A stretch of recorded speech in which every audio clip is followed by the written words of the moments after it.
একেলগে কাম কৰিব পৰা নাই। জিতু গোস্বামী ৰৈ আছে, মই ৰৈ আছো। একেলগে 3জন বিধায়কে কাম কৰিম। 1.5 বছৰত চামগুৰি সমষ্টিৰ পৰিৱেশ সলনি হৈ যাব। পৰিৱেশ সলনি হৈ যাব। আমি 3জন বিধায়কে একেলগে কাম কৰিম। গতিকে মই আপোনালোকক অনুৰোধ জনাইছো, ওপৰত আছে ডক্টৰ হিমন্ত বিশ্ব শৰ্মা ডাঙৰীয়া আৰু তেখেতৰ আশীৰ্বাদ। যেতিয়াই যিটো বিচাৰিছো এক মুহূৰ্ত নোহোৱাকে তেখেতে আমাক সহায় কৰিছে, সংশোধন কৰিছে। দেখি আছে আমলখি ফালে ৰাস্তা হৈ আছে নহয়, এতিয়া চালনালে অন্য ৰাস্তা চেংচন কৰি থৈছে। ইলেকশ্যন শেষ হ'ব, আমি কাম আৰম্ভ কৰিম। গতিকে এইবিলাক আজি নিৰ্বাচনী সভাত বেছি কথা কৈ নাথাকো। মই যেতিয়া আপোনালোকৰ চুবুৰীয়ে চুবুৰীয়ে যাম, ক'ত কিটো হ'ব কৈ আহিম। গতিকে আমি সকলো একত্ৰিত হৈ আগবাঢ়িবলৈ লৈছো। কেৱল লাগে আপোনালোকৰ আশীৰ্বাদ আৰু ডক্টৰ হিমন্ত বিশ্ব শৰ্মা ডাঙৰীয়াক আমি শক্তিশালী কৰিব লাগে, তেখেতৰ হাত শক্তিশালী কৰিব। এই অনুৰোধ ৰাখিয়ে মোৰ বক্তব্য সামৰিছো। ধন্যবাদ। জয় আই অসম, ভাৰত মাতা কি জয়। ধন্যবাদ কেশৱ মহন্ত ডাঙৰীয়া। আপোনাৰ অভিভাৱকত্ব নগাঁও জিলাৰ কাৰণে, আমাৰ কাৰণে মাৰ্গদৰ্শন। আমি সকলোৱে তেখেতক এটা হাত চাপৰিয়ে ধন্যবাদ দিব লাগে। এইবাৰ আমাৰ ভাৰতীয় জনতা পাৰ্টিৰ নীতি আদৰ্শৰ প্ৰতি আৰু ডক্টৰ হিমন্ত বিশ্ব শৰ্মা ডাঙৰীয়াৰ প্ৰতি অভিভূত হৈ তেখেতৰ প্ৰতি আস্থা লৈ AYDF দলৰ নগাঁও জিলাৰ সাধাৰণ সম্পাদক সাদ্দাম হুছেইন ডাঙৰীয়া আৰু চামগুৰি সমষ্টি কমিটিৰ সভাপতি ছাফিকুল ইছলাম ডাঙৰীয়া আৰু ভাইচ প্ৰেসিডেন্ট সাদিকুল ইছলাম ডাঙৰীয়া AYDF দল ত্যাগ কৰি ভাৰতীয় জনতা পাৰ্টিত যোগদান কৰিছে। 3জনে মুখ্যমন্ত্ৰী ডাঙৰীয়াৰ ওচৰলৈ আহি পেলাই আশীৰ্বাদ ল'বলৈ অনুৰোধ জনালো।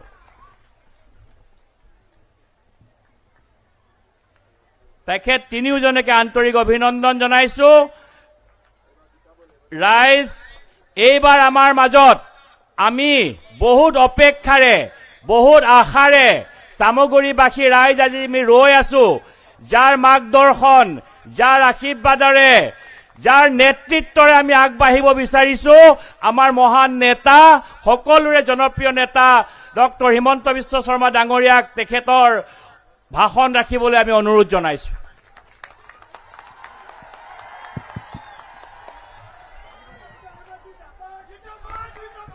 খবৰ কেনেকুৱা চবৰে? খবৰ ভাল নে বেয়া? ডিপ্লু জিকিবনে নাই? একদম বাবা, থোড়া সা বাবা, থোড়া সা ইধাৰ ইধাৰ ইধাৰ ইধাৰ থোড়া সা হা। এতিয়া দেখা পাইছে ডিপ্লু জিকিবনে নাই? একদম 100%। তেতিয়া মোৰ লগত কব, ভাৰত মাতা কি জিকিব। এতিয়া বৰাবৰ হৈ আছে, আৰু অলপ ডাঙৰকৈ কলেহে গম পাম। ভাৰত মাতা কি এতিয়া জিকি যাব। নৰেন্দ্ৰ মোদী, নৰেন্দ্ৰ মোদী। বহুত বহুত ধন্যবাদ। আজিৰ সভাত আমাৰ মাজত উপস্থিত কেশৱ মহন্ত ডাঙৰীয়া, বিমল বৰা ডাঙৰীয়া,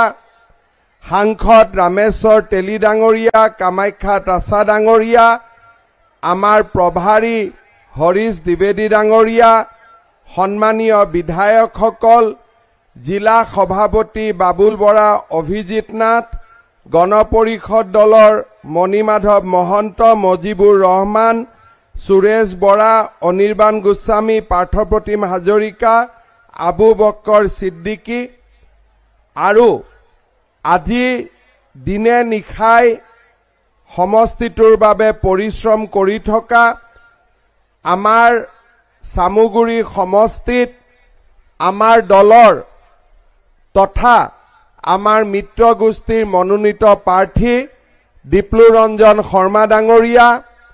উপস্থিত ৰাইজ, আই মাতৃসকল আৰু যুৱক যুৱতী বন্ধু বান্ধৱীসকল, যোৱা কেইটামান দিন মই ঝাৰখণ্ডত আছিলো। ৰাতি জিতু গোস্বামীক ফোন কৰি খবৰ লৈ থাকো, টিভি পেপাৰ চাই থাকো আৰু ৰাইজৰ লগত মোলৈকে যিসকলে হোৱাটছআপ আদি কৰি থাকে তেওঁলোকৰ লগতো কথা পাতি থাকো এটা কথা মই নিশ্চিতভাৱে ক'ব পাৰো যে এইবাৰ সামুগুৰি সমষ্টিত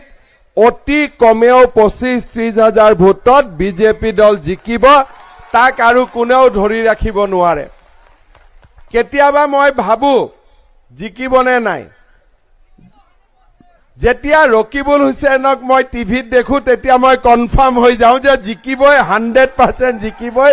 আৰু কোনো অসুবিধা একো নাই আজি 10 লাখ ভোটত ৰকিবুল হুছেইন ডাঙৰীয়া ধুবুৰীত জিকিলে সামুগুৰিত উপনিৰ্বাচন ইমান কৰ্মী আছে কোনোবা এজনক দলৰ টিকেটটো দি দিলে হয় কিন্তু এওঁলোকে কাকো বিশ্বাস নকৰে নিজৰ লৰাক বাদ দি নিজৰ ছোৱালীক বাদ দি তেখেতসকলে কোনো কৰ্মীক বিশ্বাস নকৰে কোনো ৰাইজক বিশ্বাস নকৰে দীপ্লু ৰঞ্জন শৰ্মাৰ দেউতাকৰ নাম কি কোনোবাই জানে নেকি আজি দীপ্লু ৰঞ্জন শৰ্মাক বিজেপিয়ে টিকট দিছে দেউতাকৰ মুখ চাই নে দীপ্লু ৰঞ্জন শৰ্মাৰ মুখ চাই কাৰ মুখ চাই এতিয়া সামুগুৰি ৰাইজে ৰকিবুল হুছেইনক যদি কয় যে তানজিলৰ পিছত তানজিলৰ লৰাই টিকট পাম নে আমি টিকট পাম তেওঁ ক'ব তানজিলৰ লৰাই টিকট পাব হয় নে নহয় প্ৰথমতে কোন হল নুৰুল হুছেইন ডাঙৰীয়া এইবাৰ হল ৰকিবুল হুছেইন ডাঙৰীয়া তাৰ পিছত হল তানজিল হুছেইন ডাঙৰীয়া আৰু ইয়াৰ পিছতো সামুগুৰিৰ মানুহ এমএলএ হ'ব নোৱাৰে তানজিল হুছেইনৰ লৰাহে ইয়াত এমএলএ হ'ব এইটোৱে হৈছে কংগ্ৰেছ দলৰ নিয়ম সাধাৰণ কাৰ্যকৰ্তাৰ ইয়াত কোনো ভ্যালু নাই খালি বাপেকৰ পিছত পুতেক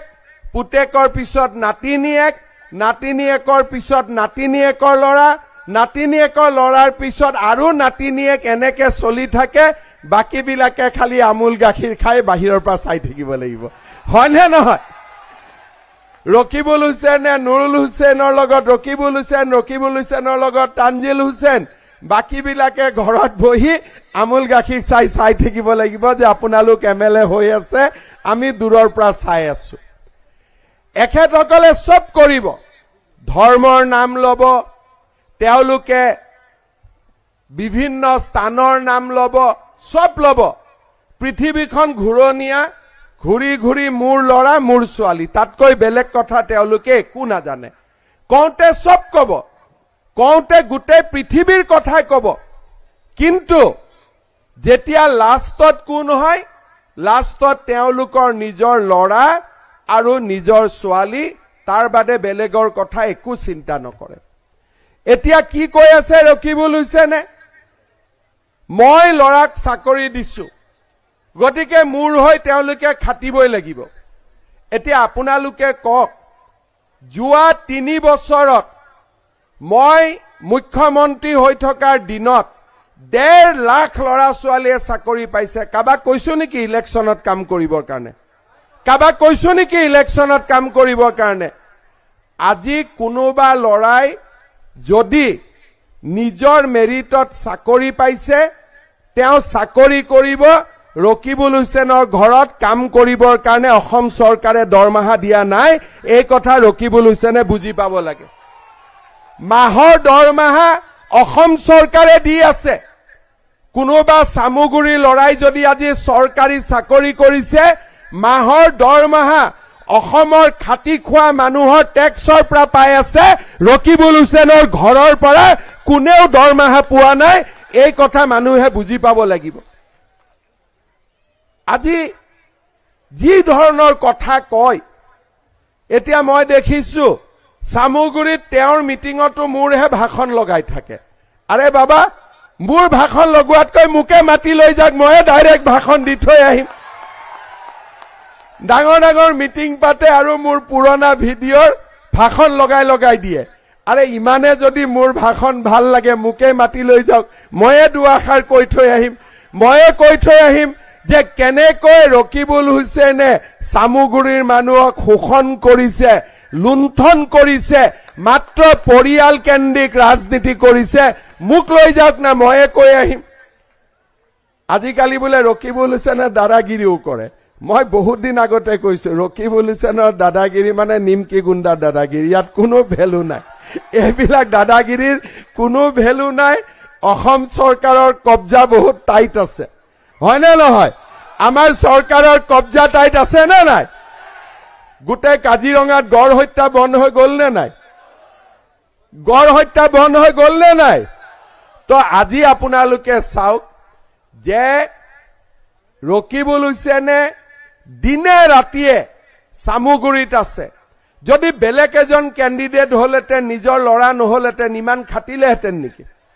ইমান খাটিলেহেঁতেন নেকি? যদি আপোনাৰ ল'ৰা মোৰ ল'ৰা ইলেকশ্যন উঠিলেহেঁতেন, ইমান খাটিলেহেঁতেন নেকি? তেওঁলোকে নিজৰ পৰিয়ালৰ বাদে একোৱেই কথা বুজি নাপায়। মই সেইবাবে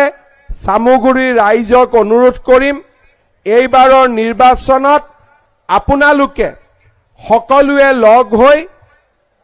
ভাৰতীয় জনতা পাৰ্টি, অসম গণ পৰিষদ দলৰ প্ৰাৰ্থী ডিপ্লু ৰঞ্জন শৰ্মাক বিপুল ভোটত বিজয়ী কৰক। এইবাৰ ইলেকশ্যনত আহিলে চামুগুৰিত আৰু দ্বিতীয়বাৰ ৰকিবুল হুছেইন নাহে। চামুগুৰিৰ মানুহে চামুগুৰিৰ ৰাজনীতি কণ্ট্ৰোল কৰিব পাৰিব। চামুগুৰিৰ বিকাশৰ কাম চামুগুৰিৰ মানুহে কৰিব পাৰিব। শ্ৰদ্ধাৰ ৰাইজ, আজিৰ সভাখনত আমি মাত্ৰ 2টা জিলা পৰিষদৰ ৰাইজক আমন্ত্ৰণ কৰিছিলো, বাজিয়াগাঁও আৰু চামুগুৰি। শিঙিমাৰী আৰু আমবাগানত মই মিটিং কৰিব পৰা নাই। তাৰ বাবে মই শিঙিমাৰী আৰু আমবাগানৰ ৰাইজৰ ওচৰত ক্ষমা খুজিছো। কিন্তু মই প্ৰতিশ্ৰুতি দিছো, ইলেকশ্যনৰ পিছত বিজয় সভা আমি শিঙিমাৰী আৰু আমবাগানত গৈ পাতিমগৈ। হবনে? ইলেকশ্যনৰ পিছত 20 তাৰিখে ৰিজাল্ট দিব নহয়, 23 তাৰিখে, 25 তাৰিখে এখন মিটিং শিঙিমাৰীত আৰু আবেলিৰ মিটিং আমবাগান হব। গতিকে মই 2টা জিলা পৰিষদৰ ৰাইজক অনুৰোধ কৰিম যেন আপোনালোকে বেয়া নাপাব। আপোনালোকৰ মাজত আমি আকৌ আহিম, আপোনালোকৰ মাজত আমি একেলগে থাকিম। শ্ৰদ্ধাৰ ৰাইজ, আজি মই ইয়াত আহোঁতে আমাৰ আমলখি টি গাৰ্ডেনৰ ৰাইজে মোক মেমৰেণ্ডাম দিছে যে আমি দৰমহাত 205 টকা পাই আছো, আমি 250 টকা পাব লাগে। তেওঁলোকে এইটো পাবই লাগে, মোক মেমৰেণ্ডাম দিব দৰকাৰ নাই। 1 জানুৱাৰীৰ পৰা আপোনালোকে 250 টকা পাব। এই প্ৰতিশ্ৰুতি মই আজি আপোনালোকক দি থৈ গৈছো। জিতু গোস্বামীয়ে মোক কৈছে চামুগুৰি হায়াৰ ছেকেণ্ডাৰী স্কুলখন মডেল স্কুললৈকে লৈ যাব লাগে, শিঙিমাৰী হস্পিটালখন আপগ্ৰেড কৰিব লাগে, চালপাৰাত এখন ষ্টেডিয়াম পাতিব লাগে, ভুৱন বন্ধা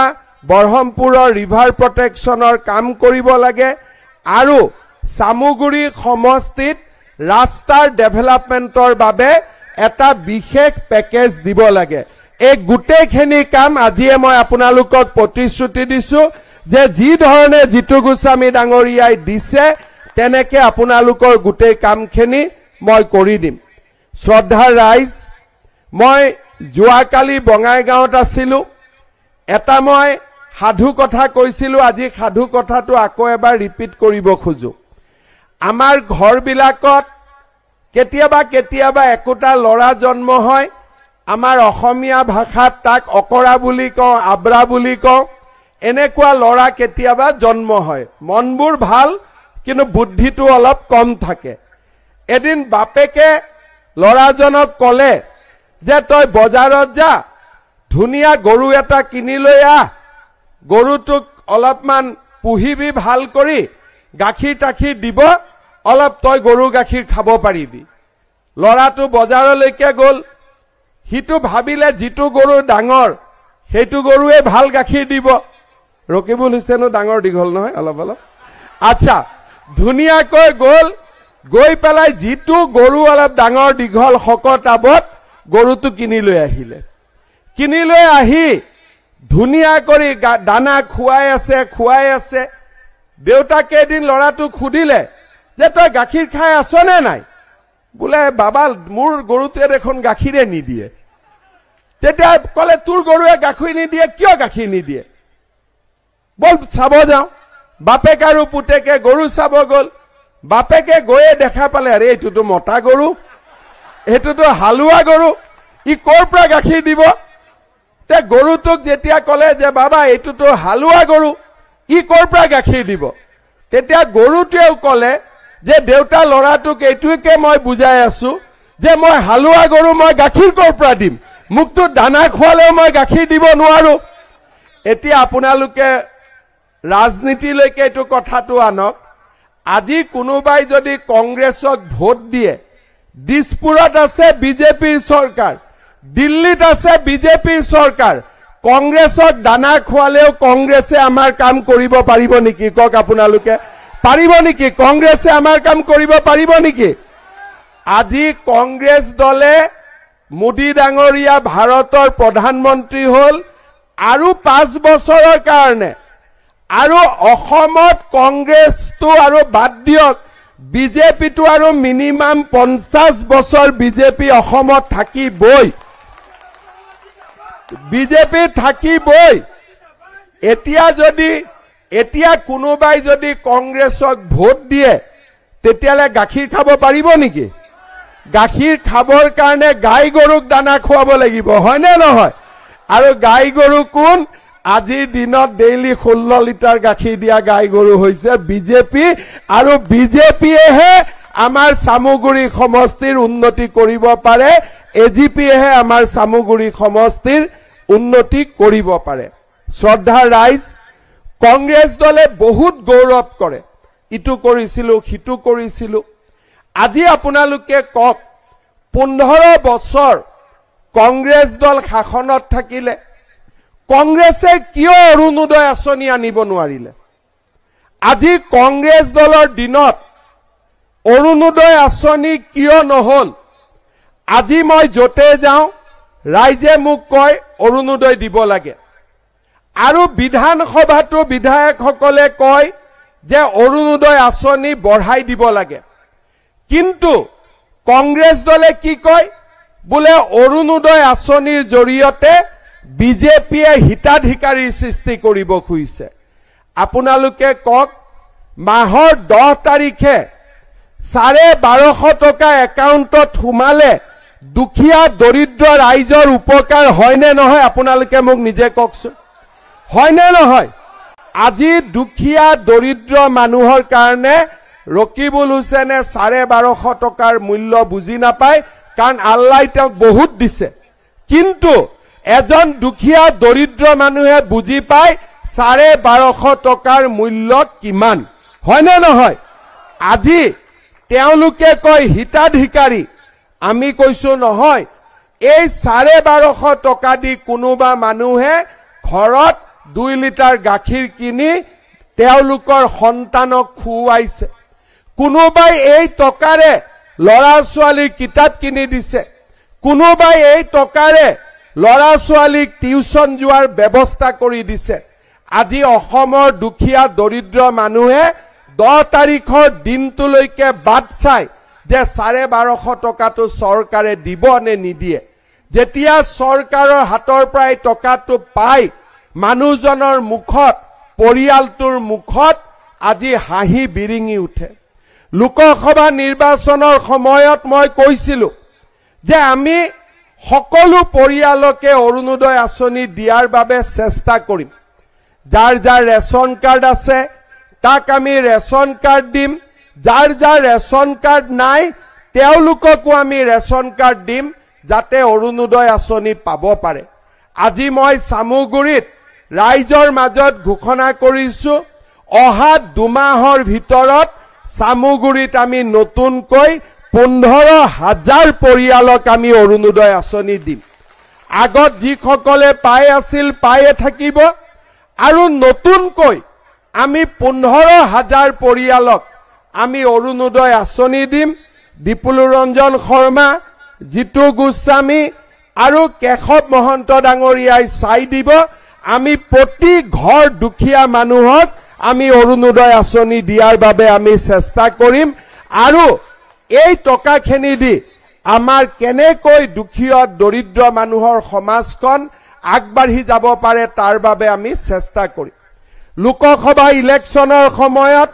আমি ৰাইজক ফৰ্ম দিছিলো যে ৰাইজ আপোনালোকে নিজে লিখি দিয়ক কোনে কোনে অৰুণোদয় আঁচনি পোৱা নাই আজি বহুতে ফৰ্ম ফিল আপ কৰিছিলে কিছুমানে ফৰ্ম ফিল আপ কৰা নাই এই গোটেইখিনিক নতুনকৈ আমি দুমাহৰ ভিতৰত আকৌ এবাৰ নিৰ্বাচন কৰি আমি অৰুণোদয় আঁচনি দিয়াৰ ব্যৱস্থা কৰিম শ্ৰদ্ধাৰ ৰাইজ আজি আমাৰ ৰাজ্য চৰকাৰখনে দুখীয়া দৰিদ্ৰ পৰিয়ালৰ বাবে নিৰন্তৰ কাম কৰিছে অসমত আগতে আটাইতকৈ ডাঙৰ পৰীক্ষা আছিল মেট্ৰিক পৰীক্ষা মেট্ৰিকত 5 লাখ 6 লাখ লৰাই পৰীক্ষা দিয়ে দেউতাক মাকে মেট্ৰিক পৰীক্ষাৰ বাবে লৰা ছোৱালীক বহুত আগৰ পৰাই প্ৰস্তুত কৰে এতিয়া মেট্ৰিক পৰীক্ষাকো পিছ পেলাই আমাৰ এডিআৰই পৰীক্ষাত 13 লাখ 12 লাখ লৰা ছোৱালীয়ে পৰীক্ষা দিয়ে কিয় পৰীক্ষা দিয়ে কাৰণ আজি দুখীয়া দৰিদ্ৰ মানুহে গম পোৱা হল যে এই চৰকাৰখনে চাকৰিৰ নামত টকা পইচা নাখায় হিন্দু মুছলমান নকৰে মাত্ৰ দৰিদ্ৰ আৰু দুখীয়া পৰিয়ালৰ মেধাবী লৰা ছোৱালীক এই চৰকাৰখনে চাকৰি দিবৰ বাবে চেষ্টা কৰে আজি পুলিচৰ চাকৰি ৰাতিপুৱাই লৰা ছোৱালীবিলাকে দৌৰা আৰম্ভ কৰে আজিকালি মই যতে যাওঁ তাতে ৰাইজে মোক কয় এখন ষ্টেডিয়াম লাগে বোলে খেলিবৰ কাৰণে বোলে দাদা খেলিবৰ কাৰণেও লাগে আৰু পুলিচৰ চাকৰিৰ কাৰণে দৌৰিব প্ৰেক্টিছ কৰিবৰ কাৰণেও আমাক ষ্টেডিয়াম লাগে আজি অসমত চৰকাৰী চাকৰি কোটি কোটি টকাৰ ঘোষ দি নাপায় আজি অসমত চৰকাৰী চাকৰি পৰীক্ষা দি পায় অসমৰ মুখ্যমন্ত্ৰী হিচাপে মোক বহুতে বহুত কথা ক'ব পাৰে কিন্তু চৰকাৰী চাকৰি দিয়াৰ ক্ষেত্ৰত আজি দৰিদ্ৰ দুখীয়া পৰিয়ালে যিমান সহায় পাইছে আমাৰ আগত অসমত কেতিয়াও কোনেও এই ধৰণে সহায় কৰিব পৰা নাছিল আজি চৰকাৰ গঠনৰ সময়ত মই প্ৰতিশ্ৰুতি দিছিলো যে 1 লাখ লৰা ছোৱালীক আমি চাকৰি দিম এতিয়ালৈকে 1.5 লাখ লৰা ছোৱালীক চাকৰি দিলো আৰু অহা কেইটামান দিনত আমি চেষ্টা কৰিম যাতে আৰু 50,000 লৰা ছোৱালীৰ কাৰণে আমি চৰকাৰী চাকৰি দিব পাৰো পুলিচৰ আৰু চাকৰি ওলাব শিক্ষকৰ আৰু চাকৰি ওলাব তৃতীয় আৰু চতুৰ্থ বৰ্গৰ আৰু চাকৰি ওলাব যাতে দুখীয়া দৰিদ্ৰ মানুহে কৰ্মসংস্থাপন পাব পাৰে আজি আপোনালোকে দেখা পাইছে যে চৰকাৰী চাকৰি দিয়াৰ পিছতো আমি নতুনকৈ আঁচনি আৰম্ভ কৰিছো মুখ্যমন্ত্ৰীৰ আত্মনিৰ্ভৰ অসম অৰ্থাৎ যিসকলে চাকৰি নাপাব তেওঁলোকেও যাতে এই লৰাবিলাকে যাতে কিবা কৰি খাব পাৰে তাৰ বাবে আমি সিদ্ধান্ত লৈছো যে একোজন লৰাক আমি 2 লাখ টকা কৰি সহায় আগবঢ়াম যাতে তেওঁলোকে চৰকাৰী চাকৰি নাপালেও ব্যৱসায় কৰিব পাৰে আৰু ইয়াৰ 2 লাখ টকাৰ 1 লাখ টকা চৰকাৰক পিছত ঘূৰাই দিব আৰু 1 লাখ টকা ঘূৰাইও দিব নালাগে তাৰো মই আজি আপোনালোকৰ আগত ক'ব বিচাৰিছো আজি আমাৰ অসমত আমি সিদ্ধান্ত লৈছো চৰকাৰী চাকৰি 1.5-2 লাখ দিয়াৰ পিছত 2 লাখ লৰা ছোৱালীক আমি এই 2 লাখ টকাৰ আমি লোন আৰু সাবসিডি দিম তাৰো আজি আমি সিদ্ধান্ত গ্ৰহণ কৰিছো শ্ৰদ্ধাৰ ৰাইজ আগত কোনো চৰকাৰৰ দিনত এনেকৈ দুখীয়া দৰিদ্ৰ মানুহক কোনেও আগতে সহায় কৰা নাছিল যোৱা জানুৱাৰী মাহত আমাৰ চৰকাৰে 10 লাখ লোকক নতুনকৈ ৰেশন কাৰ্ড দিছিলে আৰু এতিয়া আমি আকৌ নতুনকৈ আৰম্ভ কৰিছো 17 লাখ মানুহক নতুনকৈ ৰেশন কাৰ্ড দিবৰ বাবে আজি আপোনালোকে চিন্তা কৰক আমাৰ চৰকাৰৰ দিনত দুখীয়া পৰিয়ালে অৰুণোদয় পাইছে দুখীয়া পৰিয়ালে 1250 টকাৰ অৰুণোদয় পাইছে, 5 কেজি ৰেচন কাৰ্ড পাইছে, 5 লাখ টকাৰ আয়ুষ্মান ভাৰতৰ কাৰ্ড পাইছে। আজিৰ সভাত মই নতুনকৈ আৰু এটা কথা ক'ব খুজিছিলো যে আগতে আয়ুষ্মান ভাৰত কাৰ্ড পাবৰ কাৰণে আমাক ৰেচন কাৰ্ডৰ দৰকাৰ আছিল। চৰকাৰী চাকৰিয়ালে ৰিটায়াৰমেণ্ট পালে আয়ুষ্মান ভাৰতৰ কাৰ্ড নাপাইছিলে আৰু কাৰোবাৰ ঘৰত ৰেচন কাৰ্ড নাথাকিলেও আয়ুষ্মান ভাৰতৰ কাৰ্ড নাপাইছিলে। আজি আমি ঘোষণা কৰিব খুজিছো ৰেচন কাৰ্ড থাকক বা নাথাকক, ধনী হওক দুখীয়া হওক, 70 বছৰৰ ওপৰৰ সকলো বয়োজ্যেষ্ঠ ফেমিলিক আমি 5 লাখ টকাৰ চিকিৎসা সাহায্য যাতে পাব পাৰে তাৰ বাবে আমি আয়ুষ্মান ভাৰতৰ কাৰ্ড দিম। শ্ৰদ্ধাৰ ৰাইজ, মোৰ মনত আহা আৰু এটা নতুন আঁচনি হৈছে আত্মসহায়ক গোটবিলাকক আমি কেনেকৈ শক্তিশালী কৰিব পাৰো। আজি আপোনালোকে দেখা পাইছে যে আগতে আমাৰ চৰকাৰে গ্ৰুপত টকা দিছিলে, গ্ৰুপে বেংকৰ পৰা টকা লৈছিলে। এতিয়া আমি আপোনালোকৰ পৰা ফৰ্ম ফিল আপ কৰোৱালো। এতিয়া আমাৰ লক্ষ্য হ'ব যে গ্ৰুপত টকা দিয়াৰ লগে লগে গ্ৰুপৰ সদস্যসকলৰ বেংক একাউণ্টতো যাতে আমি টকা দিব পাৰো, আপোনালোকে ব্যৱসায় বাণিজ্য কৰিব পাৰে। আজিৰ সভাতে মই আপোনালোকক প্ৰতিশ্ৰুতি দিছো যে আপোনালোকে যি উদ্যমিতা আঁচনিত প্ৰপত্ৰ পূৰণ কৰিছিল তাৰ 10,000 টকা ফেব্ৰুৱাৰী মাহত আপোনালোকৰ বেংক একাউণ্টত জমা হ'ব। এই প্ৰতিশ্ৰুতি মই আকৌ এবাৰ আপোনালোকক দিব খুজিছো। শ্ৰদ্ধাৰ ৰাইজ, দুখীয়া ল'ৰা ছোৱালীক স্কুলত যাবৰ কাৰণে চাইকেল, কলেজত যাবৰ কাৰণে স্কুটি আৰু কলেজত পঢ়া ছোৱালীৰ কাৰণে আমি নতুনকৈ যি আঁচনি হাতত ললো নিযুত মইনা আঁচনি, ই আজি 1.5 লাখ ছোৱালীক পঢ়া শুনাত সহজলব্ধ কৰি তুলিলে। আপোনালোকে দেখা পাইছে যে এতিয়াৰ পৰা যোনে মেট্ৰিক পাছ কৰে কলেজত ছোৱালীয়ে এডমিশ্যন ললে 1000 টকাকৈ মাহত পাব, হায়াৰ ছেকেণ্ডাৰীত এডমিশ্যন ললে, ডিগ্ৰীত এডমিশ্যন ললে 1250 পাব আৰু ইউনিভাৰ্চিটিত এডমিশ্যন ললে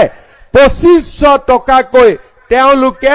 বেংকত প্ৰতি মাহে লাভ কৰিব। আজি ছোৱালীৰ পঢ়া শুনাৰ দায়িত্ব নিযুত মইনা আঁচনিৰ জৰিয়তে ৰাজ্য চৰকাৰে হাতত লৈছে। মোক ডিপ্লুম ৰঞ্জন শৰ্মাই কৈছে যে চামুগুৰিত বহুত ভিতৰুৱা অঞ্চল আছে, কলেজলৈকে আহিবৰ বাবে ল'ৰা ছোৱালীৰ দিগদাৰী হয়। ডিপ্লু ৰঞ্জন শৰ্মাই কৈছে উদমাৰীৰ পৰা আমনিৰ পৰা পুৰণি গুদামলৈকে আমি যদি কলেজত অহা যোৱা সময়ত ASTCৰ বাছ লগাব পাৰো তেতিয়াহ'লে চামুগুৰি সমষ্টিৰ ৰাইজৰ বহুত উপকাৰ হ'ব। মই আপোনালোকক কথা দিছো যে এই ধৰণে যি সুন্দৰ আজি আমাক প্ৰস্তাৱ দিছে সেই প্ৰস্তাৱবোৰ আমি কাৰ্যত পৰিণত কৰিম। শ্ৰদ্ধাৰ ৰাইজ, আপোনালোকক মই এষাৰ কথাকে ক'ব খুজিছো যে আমাৰ ৰাজ্যখনত আমি সকলোৱে লগ হৈ একেলগে যদি অৰুণোদয় আঁচনি কৰিব পাৰো, নিযুত মইনা আঁচনি কৰিব পাৰো, আত্মসহায়ক গ্ৰুপৰ প্ৰতিজন সদস্যলৈকে যদি 10,000কৈ টকা দিব পাৰো, আমাৰ যদি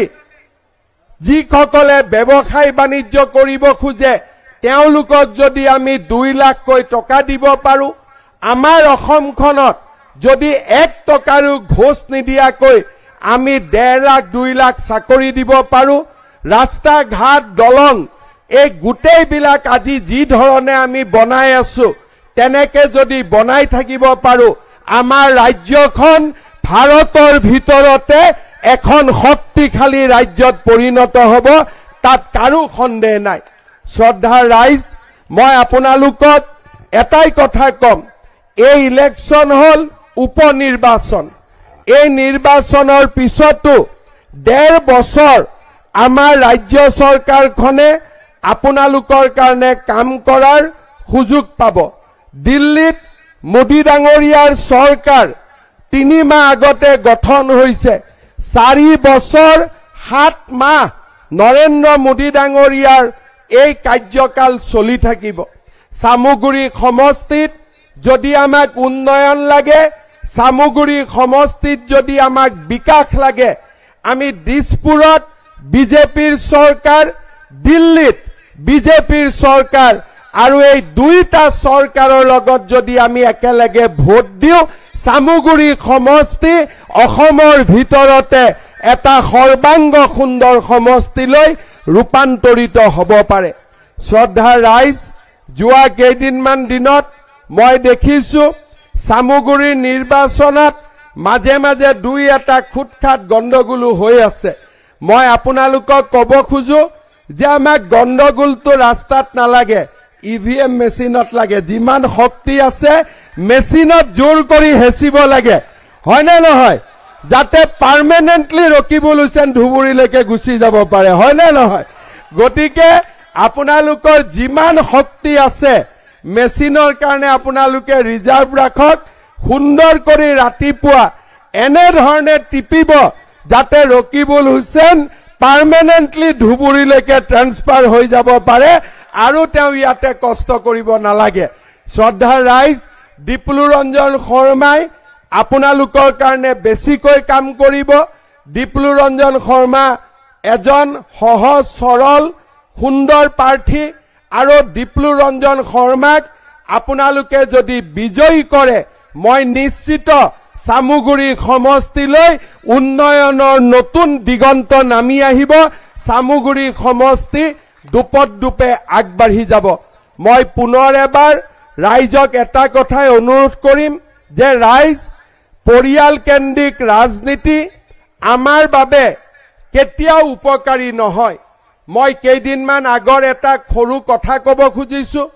যোৱা এমাহ আগতে মই প্ৰধানমন্ত্ৰী নৰেন্দ্ৰ মোদী ডাঙৰীয়াক লগ পাইছিলো মোদী ডাঙৰীয়াই মোক কৈ আছিলে কথাৰ মাজত যে কংগ্ৰেছে এটা বেয়া ৰাজনীতি আৰম্ভ কৰি থৈ গল যে দেউতাকৰ পিছত পুতেকৰ পিছত নাতিনিয়েক এই ধৰণে যদি ৰাজনীতি চলি থাকে তেতিয়ালে মেধা শক্তি থকা সমাজ আৰু জাতিৰ হৈ কাম কৰিব খোজা লৰাবিলাক কেতিয়াও ৰাজনীতিলৈ নাহিব তেখেতে মোক কৈছিলে যে অহা 5 বছৰত আমি এনেকৈ কাম কৰিব লাগে যাতে দেউতাক মাকৰ পৰিচয়েৰে ৰাজনীতি নকৰা সহজ সৰল গাঁৱৰ পৰা চহৰৰ পৰা ভাৰতত 1.5 লাখ নতুনকৈ যুৱক যুৱতী ৰাজনীতিলৈ আহিব পাৰে আমাৰ চেষ্টা যে আমি দেউতাক মাকৰ পৰিচয়েৰে ৰাজনীতিলৈ নহা আমি এছাম ব্যক্তিক ৰাজনীতিৰ বাবে সৃষ্টি কৰা আজি যদি আপোনালোকে মোৰলৈকে চাই মোৰ দেউতা জুনে নাছিল কিয় মোৰ দেউতা মোৰ বাবে আশীৰ্বাদ কিন্তু মোৰ দেউতা জালুকবাৰী সমষ্টিত আগত এমএলএ নাছিলে মই দেউতাৰ নামত ৰাজনীতি কৰা নাই নিজৰ ভৰিৰ ওপৰত নিজে থিয় হৈ আজি মই এইখিনিলৈ আহিব চেষ্টা কৰিছো কেশৱ মহন্তৰ দেউতাকৰ নাম আমি কোনেও নাজানো তেওঁ সন্মানীয় তেওঁ পূজনীয় জিতু গোস্বামীৰ দেউতাকৰ নাম আমি নাজানো দীপলু ৰঞ্জন শৰ্মাৰ দেউতাকৰ নাম আমি নাজানো ইয়াত আপোনালোকে মঞ্চত এজনকৈ বিধায়ক আছে কংগ্ৰেছৰ লগত তুলনা কৰক ৰামকৃষ্ণ ঘোষ হোজাইৰ এমএলএ তেওঁৰ দেউতাক কেতিয়াও এমএলএ নাছিল পল্লৱ লোচন দাস আমাৰ এমপি আছিলে দেউতাক কেতিয়াও ৰাজনীতিত নাছিলে হেমাংগ ঠাকুৰীয়া তেওঁৰ দেউতাকৰ নাম মই নাজানো শ্ৰদ্ধাৰ সন্মানৰ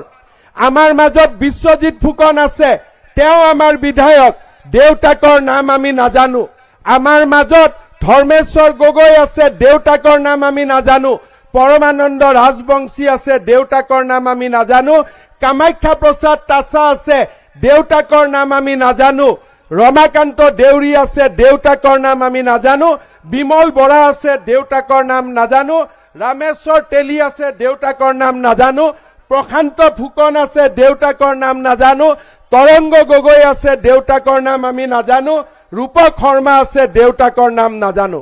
এতিয়া কংগ্ৰেছলৈকে আহক দেৱব্ৰত শইকীয়া দেউতাকৰ নাম হিতেশ্বৰ শইকীয়া দিগন্ত বৰ্মন দেউতাকৰ নাম ভূমিধৰ বৰ্মন ৰকিবুল হুছেইন দেউতাকৰ নাম নুৰুল হুছেইন তানজিল হুছেইন দেউতাকৰ নাম ৰকিবুল হুছেইন ককাকৰ নাম নুৰুল হুছেইন তেতিয়ালে সহজ সৰল মানুহ ৰাজনীতিত কেতিয়া আহিব আপোনালোকৰ ল'ৰা ছোৱালী কেতিয়া এমএলএ হ'ব আপোনালোকৰ ল'ৰা ছোৱালী কেতিয়া বিধায়ক হ'ব আজি মোৰ আখে পাখে যিমান ল'ৰা ছোৱালী আছে সকলো দেউতাক মাকৰ পৰিচয় লৈ ৰাজনীতি কৰা নাই নিজে যুঁজিছে আৰু নিজে যুঁজি কিবা এটা কৰিবৰ বাবে চেষ্টা কৰিছে আমাৰ ইমান সৌভাগ্য হোৱা নাই মোৰ দেউতাই মোক জীপত তুলি গাড়ীত তুলি জালুকবাৰীত ঘৰে ঘৰে গৈ এমএলএ বনোৱা নাই আজি তানজিল হুছেইন ৰকিবুল হুছেইনক আল্লাহ ভগৱানে যিমান ভাগ্য দিছে আমাক সিমান ভাগ্য দিয়া নাই আজি সাহসো নাই জালুকবাৰীত মোৰ কবৰ কাৰণে এই তহঁতক মই চাকৰি দিছো তহঁতি মোক ভোট দিবি ইমান ডাঙৰ মহা পাপ কৰাৰ মোৰ সাহসো নাই আৰু ইমান ডাঙৰ পাপ আৰু গুনাহ মই কৰিবও নোৱাৰো ইয়াতকৈ ডাঙৰ কি অপমান হ'ব পাৰে মানুহক গৈ ধমকি দিছে যে তোক মই চাকৰি দিছিলো তই এতিয়া মোৰ হৈ কাম কৰিবই লাগিব আৰু কি কয় যে চাকৰি নাপালে ই সানা বিক্ৰী কৰি থাকিলেতেন ৰকিবুল হুছেইন চাকৰি নাপালে হি কিজানি মুকেশ আম্বানীয়ে হৈ গ'লহেঁতেন হেতু কোনে জানে আপুনি চাকৰি নিদিলে হি কিজানি নিজৰ কষ্টৰ বলত পিডব্লিউডিৰ ফাৰ্ষ্ট ক্লাছ ঠিকাদাৰে হ'লহেঁতেন কিজানি আপুনি চাকৰি নিদিলে আজি কিজানি হিয়ে সামুগুৰিৰ এমএলএ হ'লহেঁতেন এই কথাটো আপুনি কেনেকে জানে আজি আপুনি চাকৰি দি যদি দিছিলে এজন ল'ৰাক আপুনি পুলিচত চাকৰি দিলে চাকৰি নাপালে হি কিজানি আজি সামুগুৰিৰ এমএলএ ইলেকশ্যন উঠিলেহেঁতেন সেই কথাটো আপুনি মনত ৰাখিব লাগে সামুগুৰিৰ ল'ৰাক চানাচুৰ বিক্ৰী কৰা বুলি ক'ব সামুগুৰিৰ ল'ৰাক মই চাকৰি দিয়া বুলি ক'ব আজি সামুগুৰিৰ ৰাইজে এই অপমানৰ প্ৰতিশোধ ল'ব লাগিব আপোনালোকে ল'বনে নাই আপোনালোকে কওক ল'বনে নাই আপোনালোকে কওক আপোনালোকে এই অপমানৰ প্ৰতিশোধ ল'ব ৰকিবুল হুছেইন ডাঙৰীয়াক বুজাই দিব যে তুমি ভগৱানো নহয় তুমি আল্লাহও নহয় তুমি এজন সাধাৰণ মানুহ সামুগুৰিৰ ৰাইজে আশীৰ্বাদ দিয়াৰ বাবে তুমি মন্ত্ৰী হ'ব পাৰিছিলা আৰু সামুগুৰিৰ ৰাইজে আশীৰ্বাদ দিয়া নাই বাবে তুমি এতিয়া ঘৰৰ দুৱাৰত বন্ধ হৈ থাকিবা তোমাৰ ৰাজনীতি আজিৰ 13 তাৰিখে বন্ধ হৈ যাব শ্ৰদ্ধাৰ ৰাইজ আপোনালোকে এই অপমানজনক কথাৰ প্ৰতিশোধ ল'ব মাৰা মাৰি হুলস্থুল কৰি নহয় ইভিএমত ৰাতিপুৱাই ডাঙৰ কৰি পদুম ফুলৰ ছবিত ভোট দি ডিপ্লু ৰঞ্জন শৰ্মাক বিজয়ী কৰি আপোনালোকে অপমানৰ প্ৰতিশোধ ল'বনে নাই ল'বনে নাই ল'ব তেতিয়ালে মোৰ লগত একেলগে ক'ব ভাৰত মাতা কি ভাৰত মাতা কি ডিপ্লু ৰঞ্জন শৰ্মা নৰেন্দ্ৰ